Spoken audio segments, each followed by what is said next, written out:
Hello, welcome to Quackalope. Thank you for being here. Today we are talking about our most disappointing backs, the 10 Kickstarters we are disappointed that we backed. We're going to have to define our terms a bit further here, because there's a few problems. The first is, by nature, have not talked about our lists together. Well, obviously, yes, Yeah. that would ruin the fun. But for me, there's a few different aspects. I can't remember what the initial thing was. Top 10 Kickstarters you regret backing. Most disappointing backs. Regret might have been whatever terminology you used. I completely ignored it and went with my own terminology. Perfect. Well, part of the problem is twofold. The first is that the general concept of things I regret doing on Kickstarter. Don't regret a lot of stuff. No. I've done these videos before, oh. And the problem is at a certain point in time, you're hitting the same games again and again and again. Like, so for instance, Dungeonology not on this list. Should it be on this list? It could have been on mine as well. It's not on mine either. It's not on mine either. So games that I have hit multiple times in multiple ways, at a certain point, I just have to move on with my life. I did the same thing. Yeah. I actually left off 3 or 4 exactly that I know I've talked about. Correct. Marvel Dice Thrones, not on my list. Doesn't need to be. I debated putting it on my list, but I only backed that because wanted me to back that, and so I mean, like, I like Marvel Dice Thrones. Yeah. I just don't think I don't need 24 different characters. Well, and the joy Shira gets from it means that I probably should not regret having backed it. There we go, yeah. Exactly. So if we left some titles off to some extent. In my case, the ones I left off were primarily things I know I've hit on multiple times. These are curated 10 though, and some of which I've never talked about. I agree with you. That's the point. The second aspect for me was the terminology I went with because of the fact that I talk about board games from a stance of does it make sense to back it from a financial stance. Sure. Sometimes that adds a different twist. Maybe the game was a great game, but it didn't hold its value. Yep. I'm focusing on games that disappointed me in the gameplay. That's what I'm focusing on, which brings me to my third criteria, which I already know from talking to you before. This video is different. For me, it's all games that I have played. They're all games that I have gotten, I have received, I've played, and even though multiples of these games I enjoy and would recommend with caveats, they were disappointments to me. Now, my list has 3 or 4 that have not actually arrived yet, some of which I have played. Okay. And yet I'm still disappointed that I have backed them. It'll be an interesting conversation. Mine is more restricted to the word regret, I believe. That's the term I have at the top of my page. Oh. And I was looking through my list, thinking through, if I could have went back and made a different decision, which is kind of what regret implies, would I choose to have the $30 or the $400 or the hour or 2 of my time back that I gave in service of this? So this is going to sound so egotistical. Part of the reason I ignored the conversation about your definitions is because the word regret around a Kickstarter, to me, implies had I had the exact same information at the time, would I have made a different decision? Okay. And most of the time the answer is no, I made the decision for a reason. Now that I have new information, I regret, but that's not how I live my life in terms of regret. No, I don't. And we'll talk about it, but I don't walk around going, oh, woe is me, I've done this. Like I said, I have some that I'm actually looking forward to getting and playing. I do still feel weird that I backed them. It wouldn't be us if we weren't 4 minutes into the video and having not started it yet. That's true, it would not. My favorite comments, by the way, whenever I do one of these things, is when I have people, like, I'll have like 7 comments, people new to the channel, who are like, video actually starts at 3:27, and I'm like, thank you. Because I timestamped that already, you little doofus. Alright, we are going to be typing this in here so you can follow along with us, so we can look at stuff and compare notes and stuff. Chicken salad? Here's Chicken the salad other... is the first thing. You have Foundations of Rome, Frostpunk, board games, all things great, careers, funding, games, projects. Chicken salad? Have you never heard about the Chicken Salad Kickstarter project? Wasn't it potato salad? It was potato salad. Why do you have chicken salad? Because I was looking for the potato salad story, and I searched chicken salad specifically. I'm a big fan of chicken salad. Potato salad's pretty decent. For those who don't know the potato salad Kickstarter, 1, I did, and 2, go Google that. It's worth a Google. Probably worth a Google. How many, if any, do you think we match up on? Oh, an excellent question. If you hear rain outside, by the way, it is raining. Full on. Maybe 2, and I think that's optimistic. All right. Do you want to start, or do you want me to start? I will start this off. Are yours ordered in any Yes, form? they are. Mine go from newest to oldest. Mine go from the alphabetical order of the second letter. Oh. No. Brilliant. Mine go from how... I guess the gap between how much I enjoyed the game. Almost like some of these to me, these are all about enjoyment of the game. Okay. And so from that stance, some of these are very good games that just didn't work for me as much as I wanted, which is my number 10. A very good game. Most of these are very good games, honestly. My number 10 is going to be Isle of Cats. Oh. Is this the second or first Kickstarter? I did not back the second Kickstarter because the first Kickstarter, I actually was tempted by the second Kickstarter, I won't lie. But the first Kickstarter, Isle of Cats, was a game, and this is Don't Forget the Kittens, which is the second one, but honestly, you can stick here, doesn't really matter. But Isle of Cats is a game that has polyominoes and drafting. I love polyominoes, I love drafting. And then I got it, and it was totally fine. And I kept playing it, and it was totally fine. And I kept playing it, and it was totally fine. It has drafting, and it made drafting insignificant. It's one of the games that has drafting where I felt there was no actual toughness around the drafting. At no point was I like, oh my gosh, I really need this card. That's not true. Like maybe once in the game that would happen. Most of the time it was like, here's the cards I don't care about, here's the cards I don't care about. Hey, I can use these cards. Hey, I can use those cards. Okay, great. Here and there were actually interesting decisions around the drafting. For me, drafting is a game that is built around interesting decisions, and to remove interesting decisions from drafting almost made me resent the game. Then the polyominoes was good. It was good, but I felt it was too much of a game wrapped around the polyomino engine. Fun fact, I'm loving Isle of Cats Explore and Draw. That I think it gives me all the things I like about Isle of Cats in a smaller box at a cheaper price point. I know I don't usually think of that as a pro, but it is a pro at the end of the day, and it does so without giving me drafting that doesn't feel like actually rewarding drafting. I actually feel like the decision you make about the row or column you take is so much more interesting in Isle of Cats Explore and Draw. I really enjoyed that one. To me, Isle of Cats was polyomino drafting, and it let me down. It's a good game. It really is. Top 100. I think it's top 100 board game. It is, because Sharon and I played through it multiple times to try to like dig into the nuance of it. For me, it really, you kind of broke the game for me when we sat down and played, and you were like, yes, but would you rather play Bunny Kingdom? Yeah, that's the problem. I was like, yeah, I would. I would, and when you compare it between that and other drafting systems, I love drafting. I do. I don't disagree with this one, though. Although I ended up getting this one post-Kickstarter, so I didn't back it. It's a good game. It really is. I feel like I'm missing something. I'm looking forward to trying the expansion. I said that in the review as well. It was ultimately one that we weren't keeping, but it was one that I was looking forward to see how they expanded the system, because it's a system that I'm compelled by. It went to the app, too. Oh my gosh, it's obnoxious. This Kickstarter... I mean, we can try this, but Kickstarter has one of the worst search features. Definitely one of the worst. In the entire... Do you not know about that? It's a good thing GameFound has an excellent search feature. You shut up. You get your nonsense off my channel, Alex. Kickstarter has a terrible search feature. I apologize. We'll limit it to, like, once more this video. Sorcery, Contested Realm. I never even heard of this. How have I never heard of a game that you backed? Well, you're going to be even more... it's a TCG. You're going to be even more shocked when you see how cool it looks. Oh, I remember this one. I do. This is raised. Yes, this is recent. Like I said, I went from top to bottom. This is going to be a very quick conversation. Because I backed this one during... I go through these cycles. We've talked about it on the channel. I think Kickstarter is an amazing platform, does a lot of incredible things for the world of board gaming. And me and many other people go through cycles of backing everything and then being like, I don't want to back anything at all. You know, I just cleared and canceled all of my credit cards. I'm at a point where I'm not backing anything, like, period, right now. Like, we stopped our episode series that's like, here's everything we backed, because I'm not currently backing. There's a lot of things I'd like to back. I'm not backing them. This is one of those that was, I wanted to be part of what was happening here, like the nature of what Kickstarter does. And $4 million was raised, and 6,400 people backed. It is a trading card game. It's a collectible trading card game that a lot of people were, for some reason, very, very compelled by. I think the artwork looks beautiful, and I, because of sheer hype and ignorance, know nothing about this. Oh, this is a major cocaine haul. They laundered a ton of money through this. Except the fact that a lot of people were compelled, and I was like, yeah, I'll be part of that train. Do you know that's a thing? The concept of potentially laundering money through these fake TCGs on Kickstarter? Really? It's a concept. I don't know if there's any proof behind it, but it's a thing people talk about. Well, that's nothing I've heard about happening on GameFound before. Is it actually a thing? I suppose it's a thing. I don't know if there's any actual proof to it. That's fascinating. It's the idea of you have a lot of these So you're TCGs. saying that I help support a cocaine project? I don't know if that's true. This one looks better than some of the other ones. Some of these you have these, like, terribly looking games that seem to have, like, 400 backers with, like, way too much money for 400 backers. Really? It's a thing people talk about. It's a theory. I don't know if there's any truth to it.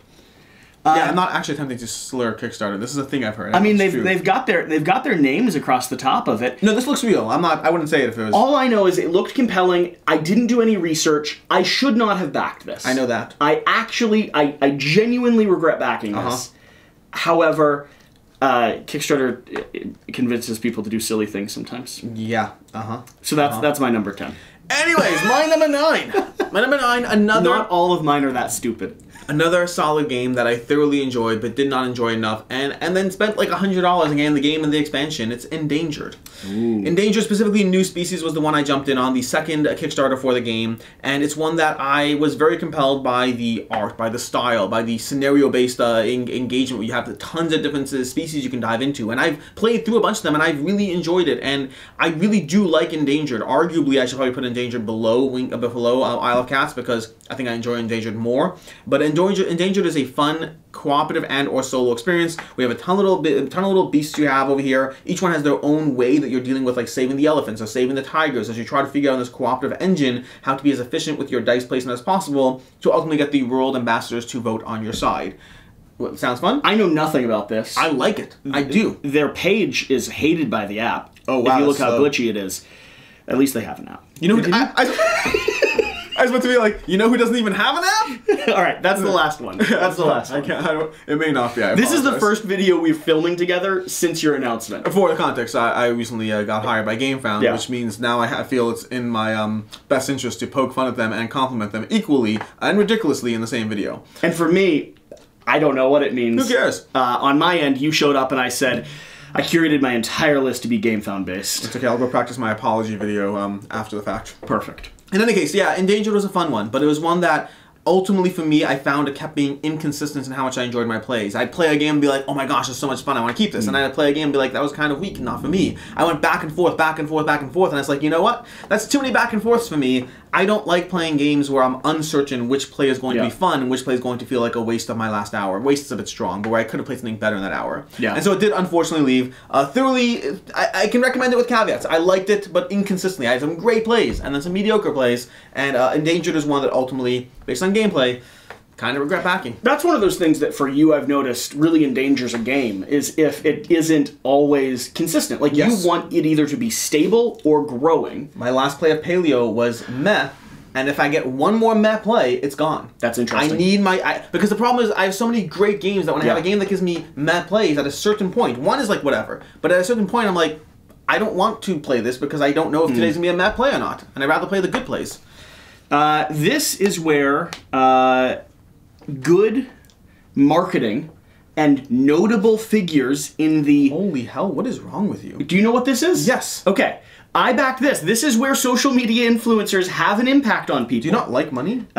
So, wait, where is it? You went to the wrong one. Ah, where is it? You're looking for the escape room, right? Yes. This one? Arkham Asylum Files? It maybe, I don't know. I believe it is. That is the one. So, I backed this only with another 1,000 people.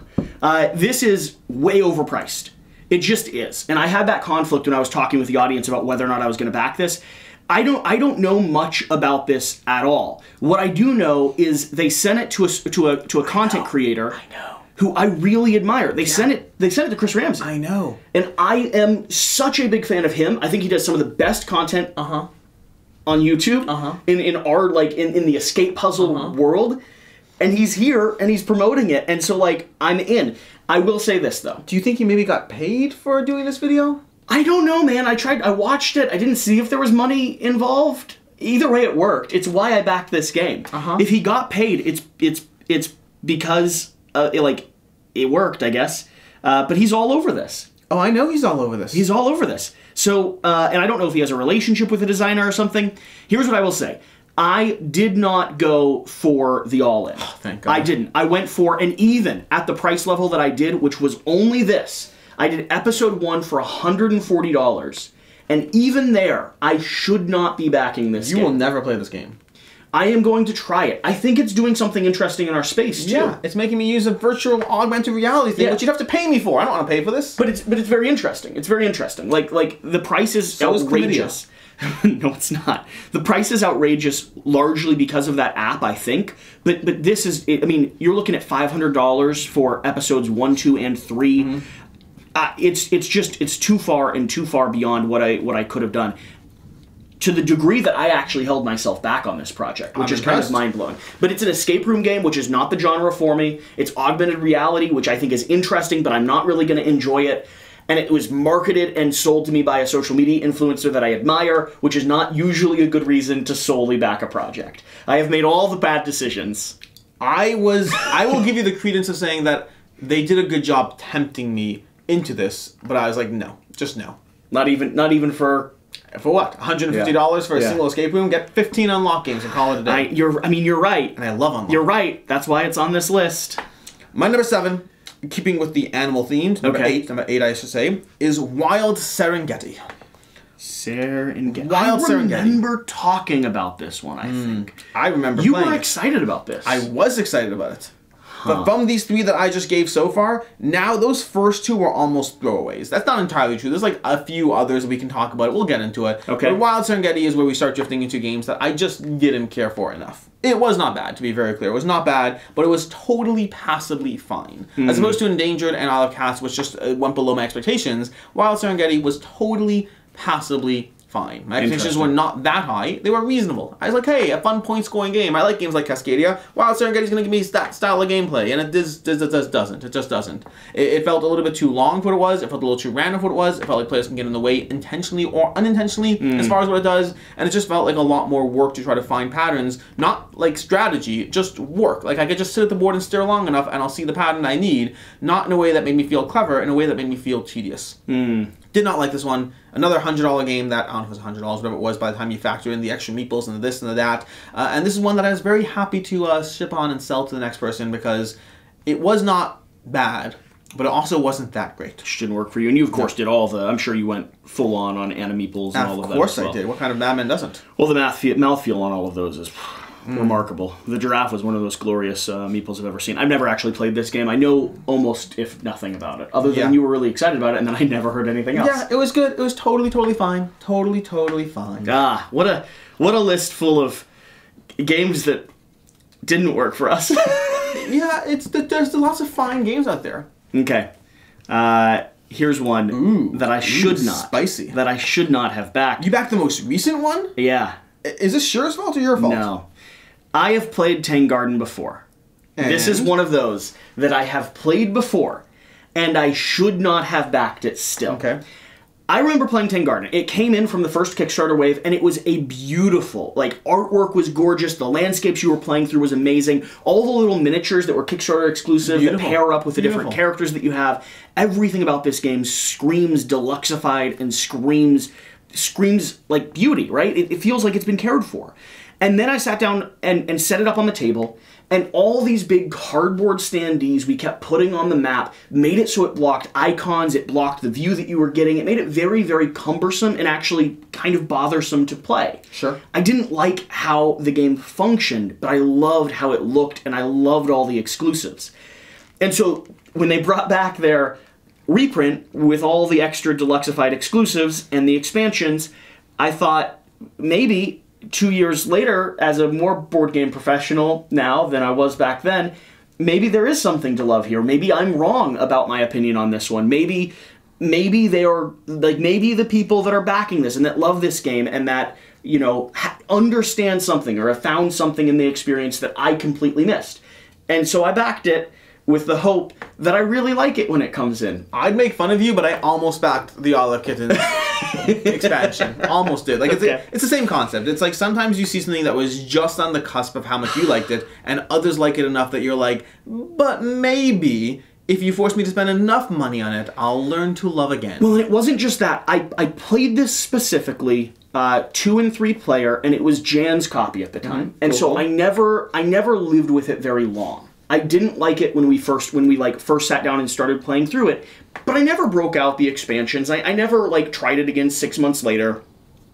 I shouldn't have backed this one, and I knew I shouldn't back this one when it was on Kickstarter. Part of me is excited. I'm going to unbox it on camera and show off how beautiful it is, and then hopefully I like it.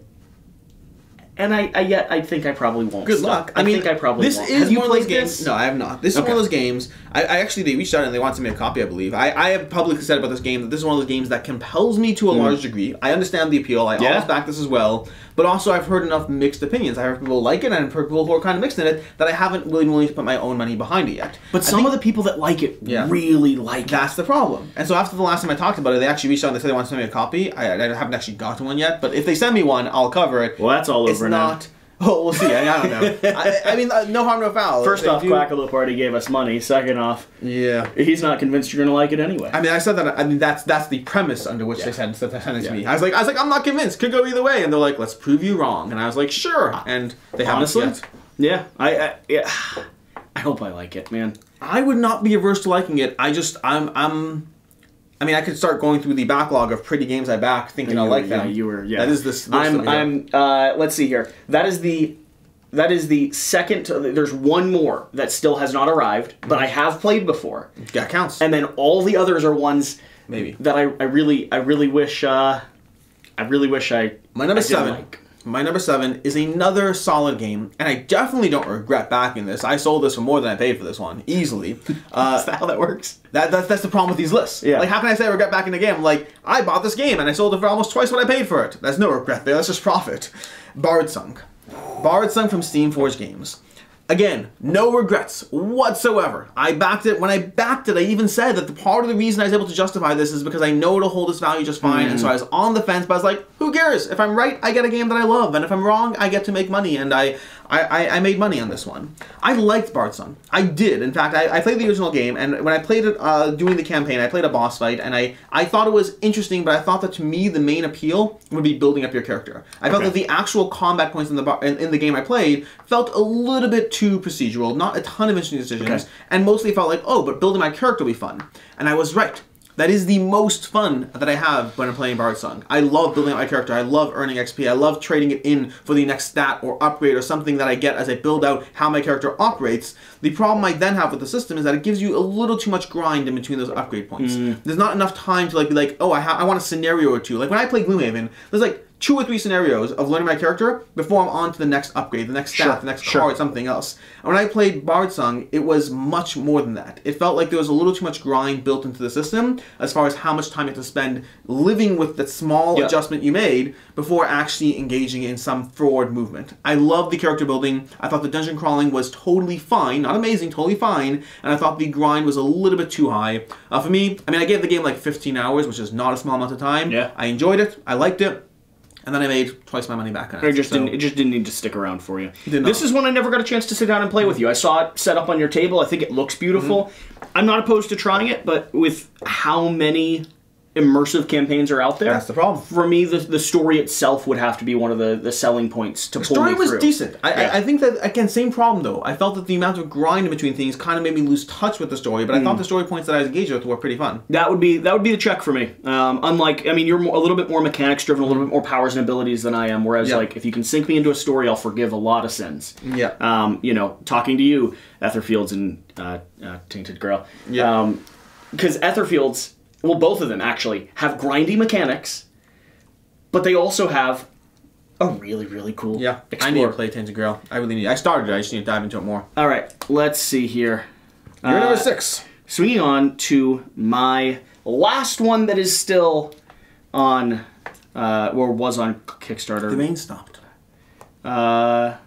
Ooh, interesting choice. This is Black Rose Wars Rebirth by Ludus Magnus Studios. So here's why I'm conflicted. Sure. Here's why I'm conflicted. I really, really, really enjoy Black Rose Wars. Yes, I understand and completely agree. I really, really, really enjoy Black Rose Wars. And I enjoyed Black Rose Wars Rebirth a lot. I think it was more accessible. I think it made it easier to get the concept of the game to the table. However, I liked Rebirth's theme less than I liked the original one, sadly. And between backing this and waiting for it to arrive, I now no longer own core Black Rose Wars. Does solo mode compel you? Because Tevin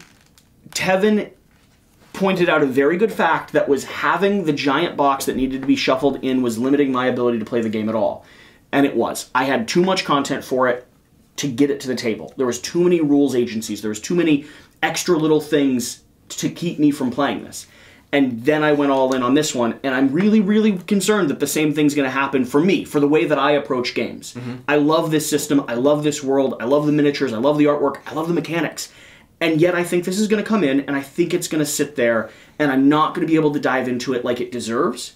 And I'm gonna be regretful, both of the fact that I don't get to play the game, but I don't get to play the game in some ways in spite of itself, because it's a little bit too big. It doesn't hold your hand quite enough. It's a little bit too modular. Yeah, I completely agree with you on this one. This is one, and it's an interesting conversation about the nature of playing too many games, but I find that when you're someone who's in our position where you're playing a lot of different games, games need to not just be great, they need to hit this weird trend line where it needs to be accessible and or great enough. And so it has to be like above that curve. The greater it is, the less accessible it can be. I find Black Rose Wars doesn't hit that curve properly with the amount of games we have. It is very, very solid. I really enjoy it. I think it's an excellent game. But as opposed to a game like, I don't know, if you're comparing this to accessibility, I'm thinking of games like Madara, for example. Haven't played Madara for context. Let's say even Gloomhaven. Gloomhaven with its 80 pages of rules, but Gloomhaven's curve, how great it is higher. Or you can have a game like Cascadia, which is significantly easier to understand, but like it's the curve of how good versus accessible it is. It's a good curve. Black Rose Wars falls outside the curve. I think it's a great game for someone who's willing to dive into the system and have that and be one of your regulars like game night, whatever it is. Yeah. I think it's not a great game for people who are not willing to dive into it and have too many games. Yeah, I think I'm a bit too shallow of a player when it push comes to shove to have backed and want to own this one. Yeah. That being said, this is probably the first on the list that, well, I don't know if you should regret anything, but this is the first on the list that I would say, if you did back this yourself, I don't think you're wrong. I just think I was. Yeah. All right. My number 6, I think, is Merchants of the Dark Road. What did I do? I don't know. I clicked on stuff. Merchants of the Dark Road. Oh, Merchants of the Dark Road. This is one of the ones that I think might have crossover, although I don't necessarily know his. I didn't back it. Never mind, no crossover. We're down to very few games with crossover. Impossible to have crossover. I didn't back it. I covered this. I covered a early production copy. Merchants of the Dark Road is one that, again, like many on this list, is not about it being a bad game. It's about being a game that was disappointing for me, that I regret backing for me, that it was a good game, but I had such high expectations for it that I think it almost was set up for failure to a degree. I loved the art. I loved the world. The mechanics seemed to scream out to me. The praise before the Kickstarter just made it all collectively seem like the kind of style of a game that I would absolutely adore, and instead, I was merely fine with it. It was fine, to be very clear. It was absolutely fine. There were aspects of it that were engaging. I played it multiple times, enjoyed every single play, but it never had that next thing that I wanted from a game that looked like this, that felt like this, that seemed like this. I had too many nitpicks, too many complaints, too many areas where I was like, it just doesn't feel quite as much of what I'm looking for. Is it great? Yes. Is it very, very, not even great, it's very, very good. It was very, very good to me. I enjoyed this one, and the price point of everything involved and what I wanted it to be didn't live up to that. Again, high expectations. I don't fault the game. I fault the high expectations I walked in. Sometimes when a game looks as good as this one does, it means you kind of walk in hoping for more, and I hoped for more, and then I decided that it was not going to live up for that. So, unfortunate. I really liked my first play of this, and we, Shira played once off camera. We got taught very quickly, and then I played at like 2 a.m. And did a first impressions and a gameplay of this before kind of everything dropped. And you can see there, I was really excited about this. I haven't gone back and picked it up, partially due to your kind of extended plays afterwards and kind of the universal reviews that came out later on. I know Dice Tower was pretty mixed on this as well. And so I think you're right on point there. It is a beautiful game that looks as if it should be maybe better than it ended up landing. Yeah, and I think it was good. I do think it was good. There are many people who have enjoyed this one. Many people who dove into this one. I know they have expansion content coming. For me, it's just, again, there's good and there's great, and every person will have a different threshold. Yeah, for me, this is one that I would like to try again. I absolutely enjoyed the plays that I had, but not everyone has agreed. What is my number 6? Next one. Now we're getting to things that have arrived. And this is one that I actually have talked about. It's not even a board game. Yes, it is. It's not a board game. Yes, it is. Tell me where the words board game show up on this page. Wait, do you consider exit games board games? They say board games. Well, then this is a board game. This is not a board game. What? It's a tabletop game. It says tabletop game. Never mind. Okay, fine. Okay, cool. Okay, cool. I take it back. The Emerald Flame. I'm a snob, by the way, in case I haven't told you this. I can be a snob sometimes. Yeah. In good humor, usually, but a snob. The Emerald Flame. I have actually talked about this one a little bit. This is one that I think really does some of the best in its genre. I just sat down with Shira when this came in, though, and tried to play the little, like, modular expansion pack, and we couldn't even solve the promo puzzle. So this reinforced the fact that escape room games and cipher games and number games, I'm really bad at. I think this game is beautiful. I backed it because it was a artsy, beautiful, ambitious project exploring the world of escape room, exploring the world of, like, you know, a little bit of app integration with a really, really narrative, do they not have, like, a guide for story. They do. I ended up using the guide and the cheat for every single puzzle. That's not fun, Alex. That's just me going like, I think I see something here. 15 minutes later, give me a hint. Second hint. Third hint. Give me the answer. Okay, I was close, kind of. I noticed it was gold. I didn't notice anything else. I was really bad at this, and this is one that I should have maybe known better. I think I might have still backed it either way, but I regret both that I backed this. I have a question. Does the fact that that D is green, does that factor into like a solution somewhere? I am sure it does. I'm sure it does. Just seems like a very telling clue. I am both sad that more green letters. I don't know. Go ahead. You keep. I am both sad that I backed this and sad that I was so absolute shite at this that I could not enjoy the game. Yeah, I can. It's not the game's fault. It's my own fault. It might be the game's fault. I think if you're placing yourself as an escape room genre game, I think to a certain extent you need to kind of place a difficulty level of where you're at. Like, hey, have you played in a lock room? But I play like doesn't help. Useless. You need to be 14 levels above that. I play like exit level 2, and I still need a friend there to support me. Yeah. I just don't see these puzzles. They just don't click. So that's going to be my I think number 17. My number 5 okay, is a game that I have talked about. I debated, but like, again, the question of how much you talked about, which is Kabuto Sumo. Ooh. Kabuto Sumo from Board Game Tables is one that was okay. And I backed it with low expectations, to be very clear. I did. I backed it with the expectation that it would not be a game that I even enjoyed, but it would be a game that I enjoyed playing with my kids. It would be a family-friendly game where you push things off and they fall off, just like the arcade game, without you losing tons of money every single time. And it didn't work. It didn't work, at least not for me. The way the game pushes, at no point were there satisfying pushes. It was just slow, tedious push and nothing happened, push and nothing happened, push and nothing happened. It was all the disappointment of the arcade games without even having to spend money to get to that disappointment. And I think the concept was incredibly cool. And I think that they've adjusted or suggested house rules and forms as far as ways to do things. We introduced house rules to Shira and my gaming experience that did make it more critical and better. For me, the net result of it was I felt like I was pushing things onto a platform, wanting fun things to happen. Forget the strategy, just the compelling funness of it. And I didn't feel like I got that. I tried with the expansions, I tried with the base game, I tried with the stuff. It just rarely ever felt like, hey, look at me, I did something cool. It usually felt like, hey, look at me, I'm about to do something cool. Oh, whoops, never mind. Again and again and again and again. Although I did actually like the Giant Center. So I was going to say, the most intriguing part of this game by far, and the coolest part of this game, was things like these push pieces that don't quite react the way you think they're going to. Because you want what you do on the board to reflect itself in a weird way on top of the mat. So for me, the house rule we made is we actually closed in the circle a little bit more, made it so you could push a little bit more aggressively, and that actually enhanced the game experience quite a bit. Now, granted, after we played about 20 or so times, it did get to a point where we don't readily pull this off the shelf anymore. It's not that one that we're running to. We got a really good feel out of it. But 20 games of a game that's not that expensive and kind of a small box, I also don't think is terrible. So, yeah, that's my number 5. Cool. Swinging on to my next one. This one's going to be good. No crossover. This is going to be good. I love the fact that we have no crossover. Oh, dear Lord, you heathen. I'm sorry. Are you leaving? Are you leaving? I can't take this, Jesse. Let me explain myself. Okay. I am adding Splice and Dice. Too Many Bones, Splice and Dice to this list for one particular reason. I actually know your reason, and I kind of am okay with it. Good reason, I'm still right? just offended. It's a fine reason. I backed Splice and Dice. All in, everything, loved it. And don't get me wrong, I also have backed the new stuff coming from Too Many Bones as well. I still have the Trove Chest downstairs. I'm still learning to love Too Many Bones again. And the reason I have to say learning there is because Splice and Dice absolutely destroyed my love of this game to the point where I didn't want to touch it for like 6 months to a year. And I haven't played Splice and Dice. I own it. Have not felt the need to play it. It is not that Splice and Dice is bad.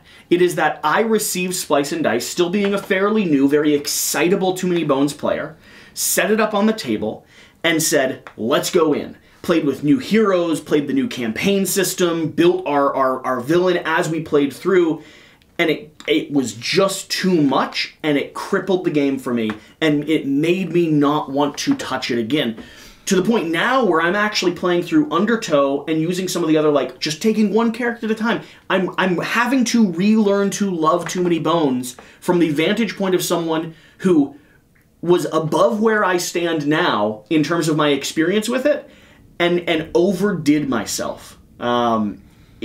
I hope I'm communicating. No, I think enough. you're totally reasonable. I mean, I've looked at Splice and Dice. I've looked at the 4 Apprentice Lab whatevers, and I have had no interest in diving into it. Too Many Bones is a game that is complicated enough as it is. If I want more Too Many Bones, I'm going to pick out a new character and learn it. Yep. I'm not going to dive into the Splice and Dice mechanics, not for a very long time. I own them, and it's entirely possible I never play it. Yep. I'm almost happy that I didn't get to experience as a content creator, because if I had experienced it as a content creator, I might have felt the pressure to dive into it, and then might have not enjoyed it. So that's what we did. Yeah. Somewhere, and we'll probably delete it now, but somewhere there was a video of Jan and I trying to, like, 3 hours or 4 hours of us trying to run this game, and we just got to a point where we literally just looked at each other and we're like, man, I'm not having any fun. Yeah. I believe Jan sold his copy off the back of that gameplay.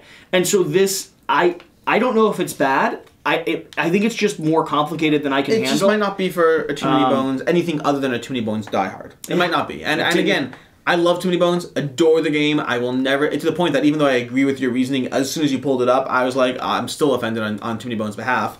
But yeah, I love the game. Sometimes not all expansions make a game better. I'm all in on the new stuff, though, so Too Many Bone fans out there, I've not left you. Oh, Unbreakable, so complicated. You should not have that one. I'm joking. I have not left you. I'm just relearning how to play this game. Next up at number 4. It's like I had a car wreck. It's like learning how to, like, function again. At number 4, I have a game that I really enjoy, and it was a hard one to get rid of. I really enjoy it. It's very solid. It also just is too long for what it is. What? Lizard Wizard. Oh. Lizard Wizard from, what's it called? What are they even called? Forbidden Games. Lizard Wizard is one that I really enjoy. I really do. Every time I play it, I have fun. Every time I play it, I have a little engine going. Every time I play it, I enjoy myself. And every time I play it, I'm like, that was about an hour and a half longer than it should have been. Next time will be faster. And every time, next time is not faster. Lizard Wizard is a game that I enjoy the way the mechanics all interweave. I have not played Raccoon Tycoon. I still have Raccoon Tycoon. I plan on playing and diving into that one. I wonder what you'd think of it, because I actually come into Lizard Wizard from the experience of Raccoon Tycoon, wanting a little bit more from Raccoon Tycoon. Which I think might be valid. And I appreciate Lizard Wizard because it gives me that more. But I have had those feelings. And you've played it more than I have, but I have had those feelings where I've finished a game and been like, that was great, I wish it ended 20 minutes ago. Yeah, I wish 20 minutes ago. No, Lizard Wizard to me, and I keep thinking to myself, maybe if I'm playing it with exactly 3 people who really know the game and we all don't talk to each other, that's the time it'll be fun. It'll function. And then the problem is we're not talking to each other and we're rushing it and it feels pressured. I like Lizard Wizard. Something needed to happen to make the game shorter, other than me house ruling to try to find that perfect option, which might be the option. Maybe just take a bunch of cars and the game is shorter. That can absolutely work. Yeah, because you're driving, the marketplaces are what you're driving down to trigger once the card deck's empty. And so there are ways to mess around. There are ways to do things, I'm sure. I don't love house ruling games. I usually only do so when I'm pretty confident, hey, I can make this one tweak and it'll work, and then I try it and done. I don't like playtesting. I want to play a game that's done. And I remember I said this in my review doing the Kickstarter. I covered it. I previewed the game. I said it's a little long for what it is, but I'm hoping it's, it gets cleaned up and things and stuff, and they didn't make any changes. Nothing. Or if they made changes, I didn't notice them. It's a game that I really enjoy and would love to play it when somebody offers it, as long as it involves teaching nobody new and people who know what they're doing. I like it. It is too long for the experience I get out of it. We still have it downstairs on our, core shelf. If you ever want to play it, I'm happy to join in. Probably, possibly, maybe. It's still in our collection. You're gonna flip a lid on this one too, I think. Let's see if you walk off here. If you type in Wild Ascent, nope. Terraforming Mars, Ares Expedition, Turmoil. Oh, that's a great choice. That's a great choice. Is it? Yeah, absolutely, it's a great choice. Okay. Terraforming Mars Turmoil is exactly what I was thinking of when you said Splice and Dice to Too Many Bones. I think Turmoil is the same thing for Terraforming Mars. So great choice. I've never played with these expansions. I'm realizing I love Too Many Bones more than Terraforming Mars. Oh no! with Too Many Bones, I'm offended on behalf of Too Many Bones. Yeah. And Terraforming Mars, I'm like, oh, it's a reasonable choice. That works. That works. Fun fact: I was on a podcast today with 5 Games for Doomsday. Great podcast. Part of the premise is 5 games you would keep if you could only keep 5 games. At the very end, he throws you for a curveball and says, and now the car spins off to the side and only 1 game is left, others come crashing. Which game do you look around hoping to see on the back seat? And Terraforming Mars and Vindication and Cascadia and what's it called? Too Many Bones and one other that I can't remember were all on the games. And I was like, honestly, they're all great choices, but if I had to pick one, I kind of picked Too Many Bones over Terraforming Mars. Wow, I wonder what that means for my top 100 next year. That's very interesting. That means Too Many Bones goes straight to number 1. No. If you can only keep a game, it's different than your favorite game. Yeah. It's a different concept. But honestly, with the offensiveness, maybe it does. So here's my issue with this. I have two sins that Terraforming Mars needs to apologize to me for before I forgive this campaign. First, I, being new to the hobby space, backed this campaign based off of everyone's hype around Terraforming Mars. Sure. And then waited to ever touch Terraforming Mars until my campaign came in. So, like, I could have probably picked up a copy of Terraforming Mars cheaply. I could have played it, but I had it purchased through here. I did the all-in bundle, and so why would I do that? So it took me, like, 2 additional years, longer than it should have, to ever play Terraforming Mars, because I bought it through Kickstarter. Sure. And then on top of that, I walked in my local hobby store in DC, and they had this on the shelf about a week before my stuff arrived. Which is it's just one of those things that, like, I understand the logistics, I get, like, more behind the scenes now, but that doesn't mean that, like, the innocent little backer in me wasn't a little hurt, because I'm like, hey, where's mine? Yeah, why can't I buy it from you right now? So that's the, I shouldn't have bought Terraforming Mars through this. Nope. They're all available. It just wasn't the right decision. They always give those options for the all-ins, and I always say, just get the stuff at retail and buy the new stuff. Yeah. But I think Turmoil is a little too long and a little too complicated for what it adds. I've only ever played based off of what you've taught me how to play Terraforming Mars with, and that has not included any of the expansions. I have played Turmoil twice, and I thought it was great and made the game except for the quicker one. The Ares Ignition? No. Terraforming Mars, you have to play with drafting and prelude. Yeah, obviously. That's the standard.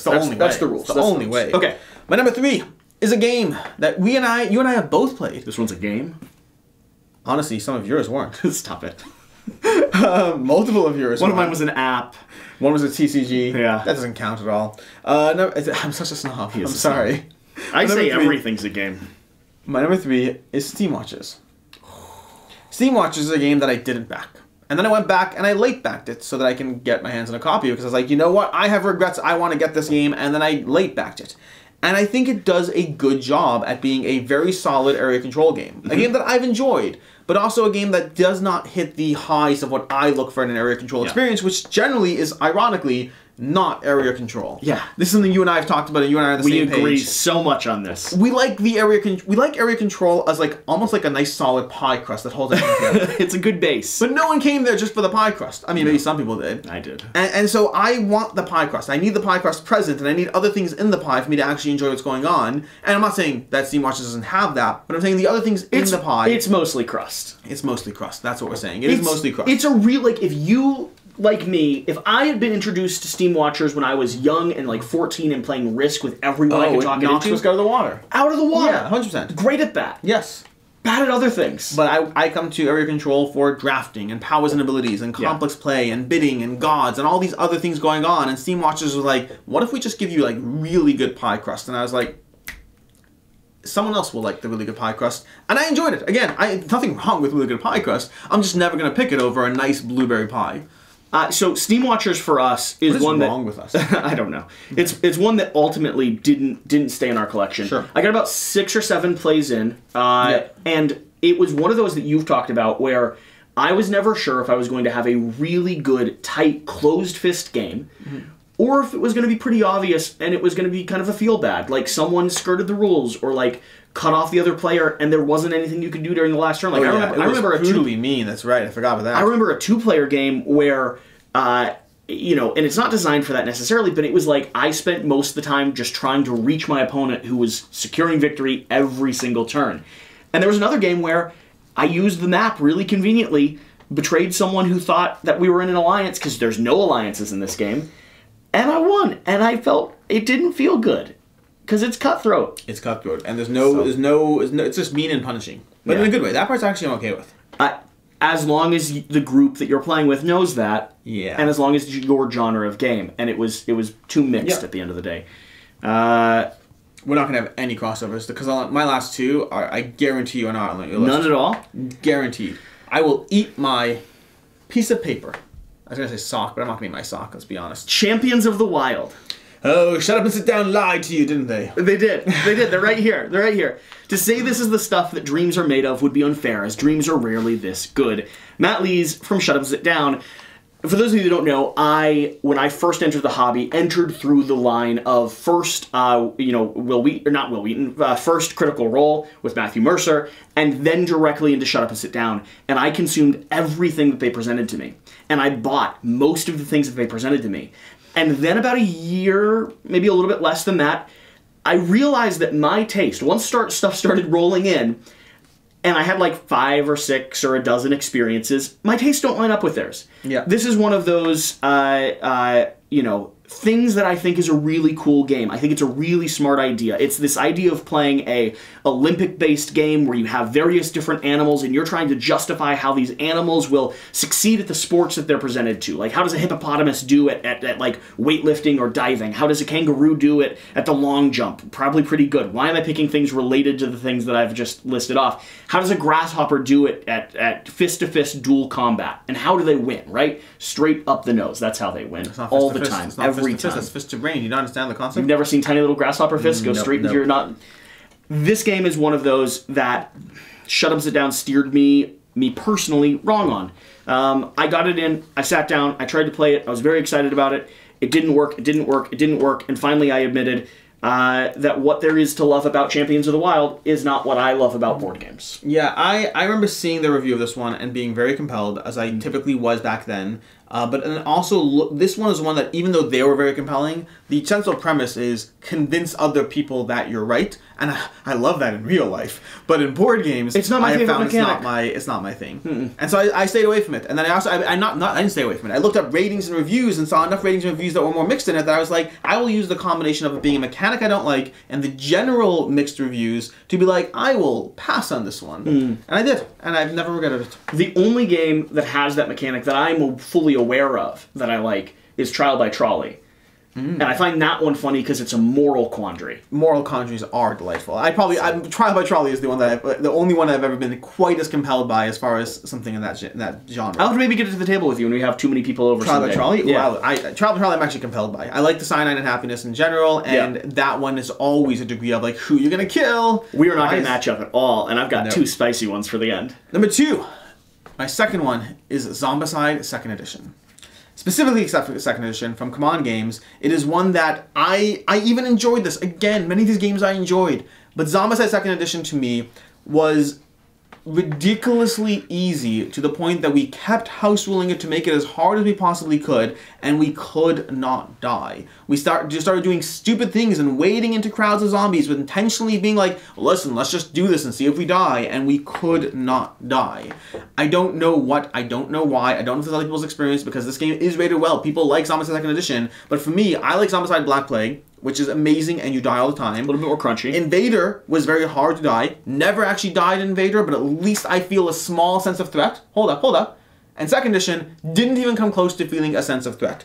And at a certain point, I'm just like, I'm here to actually have a threat on the table. Win or lose, I want to feel that dynamic. And I liked a lot of things Second Edition did. I liked the campaign. I liked the characters. I liked a lot of stuff. The cards that go down the table as you explore, very compelling. Also, I want to feel like there's a chance I actually die, and I never ever felt that. And then this just left my collection. And you were going to say what? One, I was going to say, Invader, there's the sticky black mode that I have found does make it crunchier. Okay. And I thought about putting Zombicide Marvel Zombies on my list, and because of the price specifically, and I yet could not. I could not talk myself into saying that I actually I just don't. Nope. I would get rid of you know, I would get rid of all the previous Zombiecide. Marvel Zombies, I have no regrets. Absolutely adore that one. Yeah. So, I've never actually played 2nd edition. Oh my gosh. Oh. Yeah, I mean, because I was reintroduced to Zombiecide through you and Shira, who knew how to play it right and knew how to play it well and showed me the errors of my ways. And this is not one that we ever had available. All the expansion packs they have, though, make me wish I could play it. That's where I'm at. I want to play as the boys. Exactly. Cool content for the 2nd edition. I'm like, where's my cool content for everything? I mean, Marvel Zombies is chock full of cool content. The whole thing is cool content. Why do you keep clicking on stuff? You're number 2, sir. Stop clicking on stuff. You said spicy. Jesse. I expect spicy. Let's see if it is. It's probably not as spicy as other things. I don't know how to spell. Claustrophobia. I just typed the words in the direction of Claustrophobia 1643.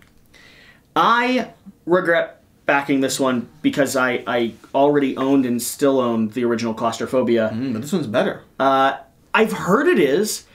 I haven't actually bothered to explore it because I haven't either. The original Claustrophobia is really solid, and I got this in, and it was like I was watching reviews and comparisons. I think Dice Tower at the time had like a direct review between the two of them because I think there was a team member on Dice Tower who really enjoyed the original Claustrophobia. I believe. Oh my gosh, I can't remember. I can't remember if Sam Healy who really enjoyed it or Z possibly. Z might have enjoyed it. I think it was Z possibly. Yeah.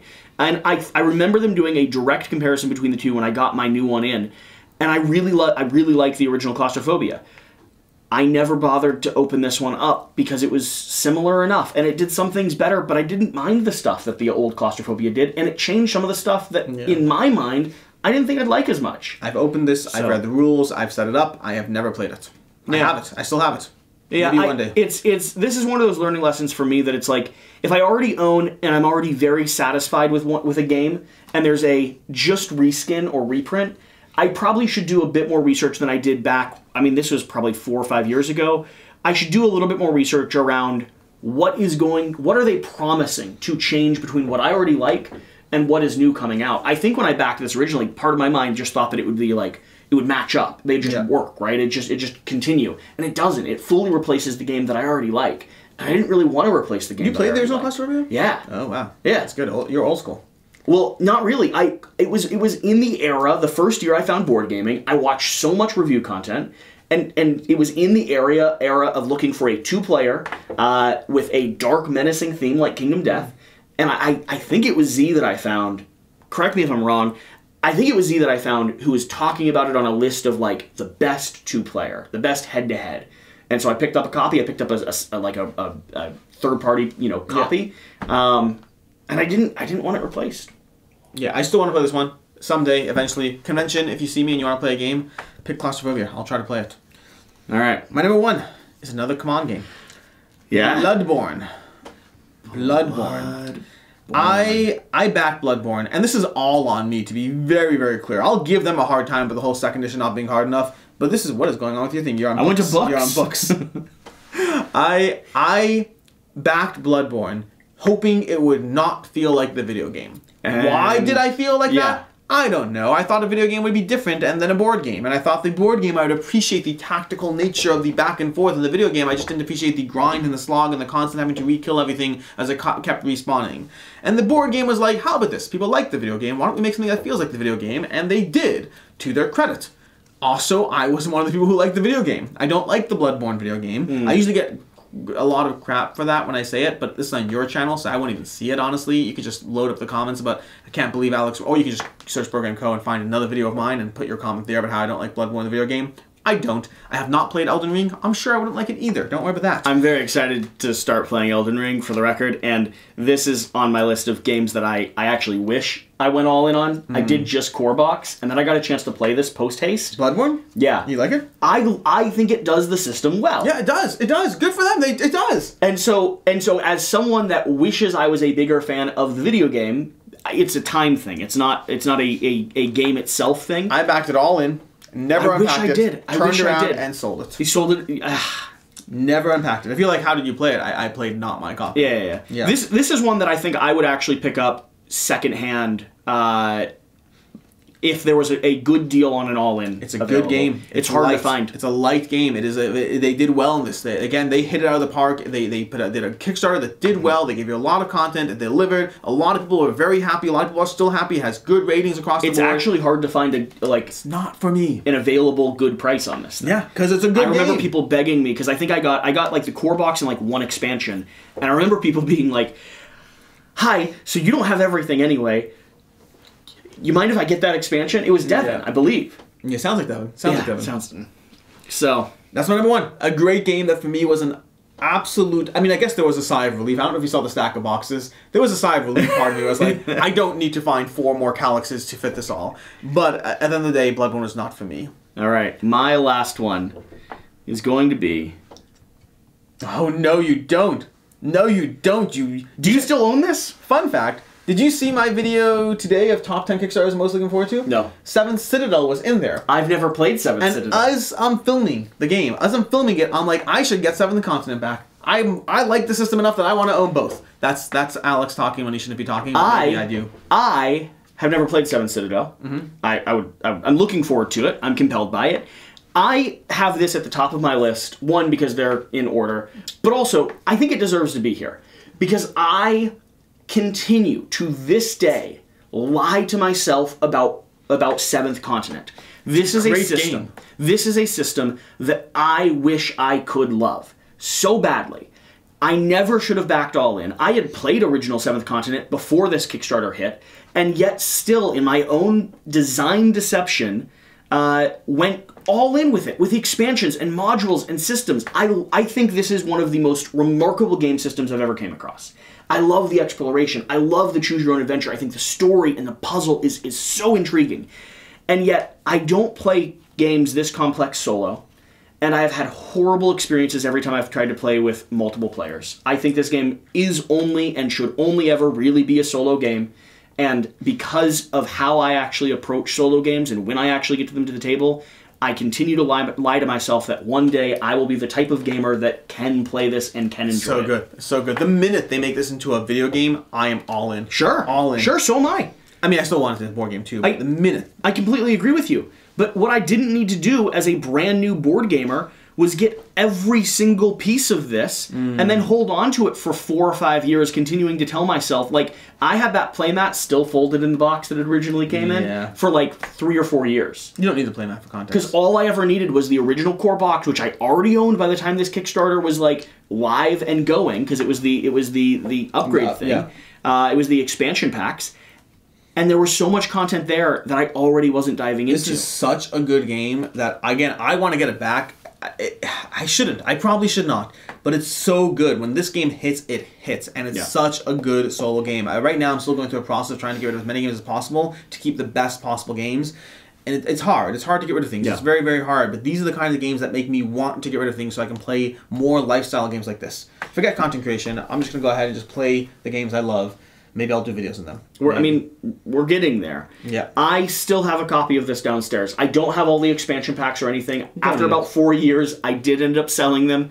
But I still have an original box copy downstairs, and I have the second expansion box, and I still think I'm going to play this. Every time I see it, I think I'm going to play it. It's so good. It's so good. I never do. I need to just cut back like half the content I do and just switch to gameplay videos of the same games I love. I'm just going to call that a day. It is what it is. Sounds like a reasonable plan. Yeah. That's my list. I feel good about that. 0 crossover. I feel good about that. Not bad. Not bad at all. Yeah. Yeah. I feel like I've become a smarter backer. When was the last one of these that you backed? How far back was it? A month ago. A month ago. Okay, cool. Hey, if you push this video off for a month, then it'll be 2 months ago. 2 months ago. Yeah, exactly. It was a long time. A long time. It's basically a lifetime. It was a long time ago. No, it's a constant conversation. There's a constant balance of what we get, what we don't get. I have been significantly more conservative. Not perfect. Yeah. I've been significantly more conservative in the games I've been backing in the past, 6 months to a year. I'm realizing that I'm just backing too many, and I just need to cut back. And it's not that I don't like them. It's that it's just too many games. And I've been trying to cut back as much as possible, making harder and harder choices. One thing I've been doing in my videos every month is I do this thing at the end of like the what I backed videos. I'm like, and if I could only pick 3, which would I back? Interesting. And that process Has eliminated some games for you? It doesn't. The problem is by the time I do the videos, it's too late. It's too late. But doing that process has made me realize sometimes I'll like back 7 games and I'll be like, honestly, picking the 3 that I wanted to back were easy. Been enough. Yeah. And then when I do that, I'm like, maybe I shouldn't have backed those other 4 then. And so I've gotten better and better at not backing the other 4, realizing that I'm gonna be like, honestly, I didn't need to back 7. I backed 2 this month. I still go through ebbs and flows. I still go through swells. Like I think I know a lot of people have shared they've done the same thing as me, where like I'll spend 3 or 4 months and everything that is notable or interesting that comes out, I back. And then I realize I have 50 outstanding projects, and I wait for the pile of them to come in. And then once, like, 10 or 15 of them arrive, and I feel like I, like, have a handle on my life again, I go back in, or honestly, I feel like I'm stressed out and don't have a handle on my life. I go back in and I'll spend a few more months and I'll back everything. I'm in one of those seasons now where, like, I'm seeing things that I am regretting not backing as well. But it's always that kind of a mix. It's that contradiction when it comes to the hobby space. There's too many good games, and then there's too many games that are genuinely good that I just don't have the time to play or that aren't right for my game group. And I'm not always the best at, for myself, analyzing the difference between those. Yeah. I agree. So, it's tough. It's always tough in a good way. These are first world problems. It's almost like there needs to be content creators out there that do really good, accurate gameplays and previews and help people make core decisions around the games they should back. Like themselves. If only I watched my own videos. I'm pretty sure you said Dave Ramsey is the reason you back things you shouldn't, so maybe the wrong message is not Dave Ramsey. Chris Ramsey. Chris Ramsey. Yeah, that's the one. Dave Ramsey's the other guy. The reason that I canceled my credit cards. Completely the opposite. They're working against each other. Yeah. The fight of the Daves. Thank you for watching. Thank you for being here. Let us know. Fight of the Ramseys. What do you... Not Fight of the Daves. The Fight of the Ramseys. Don't you correct me on my own show. How dare you? Go ahead. You can edit out later. How dare you? Thank you for watching. Thank you for being here. Let us know, what do you regret backing down below, and we will talk to you